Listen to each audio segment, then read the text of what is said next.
നമസ്കാരം. ഇന്ന് നമ്മൾ ഈ പച്ചരി കുതിർക്കാതെ അരി കുതിർത്ത് അരയ്ക്കാതെ പുട്ടുപൊടി കൊണ്ട് പുട്ട് മാത്രമല്ല കേട്ടോ, നല്ല സോഫ്റ്റ് ആയിട്ടുള്ള ഇഡ്ഡലിയും ഉണ്ടാക്കാം.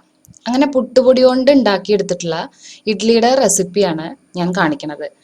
ആദ്യം വേണ്ടത് ഉഴുന്നും ഉലുവയും കൂടിയിട്ട് കുതിർത്താൻ വേണ്ടിയിട്ട് വെക്കണം. ഉഴുന്നിന്റെ അളവ് 2 കപ്പാണ്. ഉലുവ 1 ടീസ്പൂൺ ആണ് എടുത്തിട്ടുള്ളത്. 4-5 പ്രാവശ്യം നന്നായിട്ട് കഴുകിയതിന് ശേഷം പിന്നെ നമ്മൾ കുതിർത്തി വെക്കണ വെള്ളം കളയരുത്. ഉഴുന്നും ഉലുവയും കുതിർന്ന വെള്ളം തന്നെ വേണം അരയ്ക്കാനായിട്ട് എടുക്കാൻ. അപ്പോഴാണ് ഇഡ്ഡലിയുടെ ടെക്സ്ചർ ശരിയായിട്ട് വരുള്ളൂ. ഇനി അതിലേക്ക് 1 കൈപ്പിടി അളവില് ചോറാണ് ചേർക്കേണ്ടത്. ചോറ് ചേർത്തിട്ട് ചോറും കുതിർത്തിയ ഉഴുന്നും ഉലുവയും കൂടി മിക്സിയുടെ ജാറിൽ ക്വാണ്ടിറ്റി കുറച്ച് അധികം ഉണ്ടെന്നുണ്ടെങ്കിൽ തവണകളായിട്ട് അരച്ച് നല്ല നൈസായിട്ട് അരച്ച് വെക്കുക. ഇനി അതിലേക്ക് നമ്മൾ ചേർക്കേണ്ടത് പുട്ടുപൊടിയാണ്. നൈസായിട്ടുള്ള പുട്ടുപൊടി പറ്റുമോ എന്ന് വെച്ചാൽ ഞാൻ ട്രൈ ചെയ്ത് നോക്കിയിട്ടില്ല, പക്ഷെ പറ്റും എന്നാണ് തോന്നണത്. ഞാൻ എടുത്തിട്ടുള്ളത് തരിതരിപ്പോട് കൂടിയിട്ട് വറുത്ത പൊടി ഉണ്ടല്ലോ, ഇപ്പൊ നമുക്ക് പ്രത്യേകിച്ച് ഷോപ്പിൽ നിന്നൊക്കെ വാങ്ങിക്കാൻ കിട്ടുന്ന പാക്കറ്റ് ഉണ്ട്. ഞാൻ പ്രത്യേകിച്ച് ഒരു ബ്രാൻഡിന്റെ പറയണില്ല, ഞാനിപ്പോൾ എടുത്തിട്ടുള്ളത് പൊൻകതിറിന്റെയാണ്. അതിപ്പോൾ നിറപറ അല്ലെങ്കിൽ ഡബിൾ ഹോഴ്സ് പല പുട്ടുപൊടി ഉണ്ട്. അപ്പൊ എന്തായാലും 2 കപ്പ് ഉഴുന്നിന് 5 കപ്പ് അരിപ്പൊടിയാണ് എടുക്കേണ്ടത്. ഇനി ഇത് മിക്സ് ചെയ്യുമ്പോഴും നമുക്ക് ഇഷ്ടത്തിനനുസരിച്ച് 2 രീതിയിൽ ചെയ്യാം കേട്ടോ. അതായത് അരിപ്പൊടി ഞാനിപ്പോൾ അരച്ച മാവിലേക്ക് തന്നെ ചേർത്തിട്ട് ഇളക്കി യോജിപ്പിക്കുക ചെയ്യണേ, വെള്ളം ഒഴിച്ചിട്ട്. അപ്പൊ കുറച്ചൊരു കട്ട കുത്താതിരിക്കാൻ വേണ്ടി ഒന്നും കൂടി മിക്സിയുടെ വലിയ ജാറിൽ എടുത്തിട്ട് ഒന്നും കൂടി കറക്കി എടുത്തു കഴിഞ്ഞാൽ നല്ല മാവായിട്ട് കിട്ടും.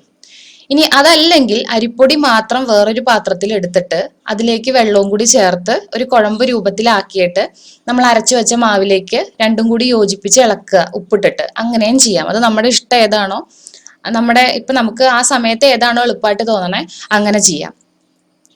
ഇനി വെള്ളത്തിന്റെ അളവ് ഇതിൽ ഞാൻ പറയാത്ത എന്താ വെച്ചാൽ, എടുക്കണ അരിപ്പൊടിക്ക് അനുസരിച്ച് വെള്ളത്തിനും വ്യത്യാസങ്ങൾ വരാം.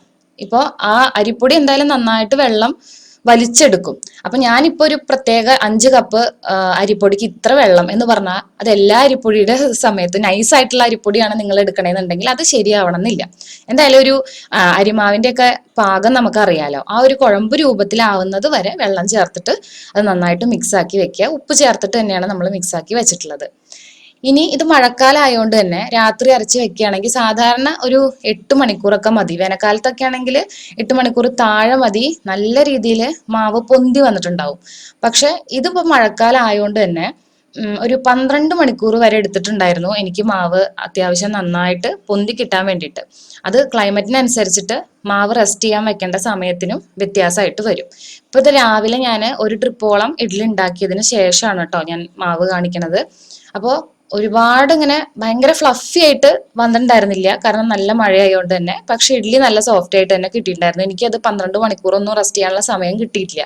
ഞാനത് 8 മണിക്കൂർ താഴെ മാത്രമേ വെച്ചിട്ടുള്ളൂ. എന്നാലും ഒരുവിധം നന്നായിട്ട് തന്നെ പൊന്തി വന്നിട്ടുണ്ടായിരുന്നു.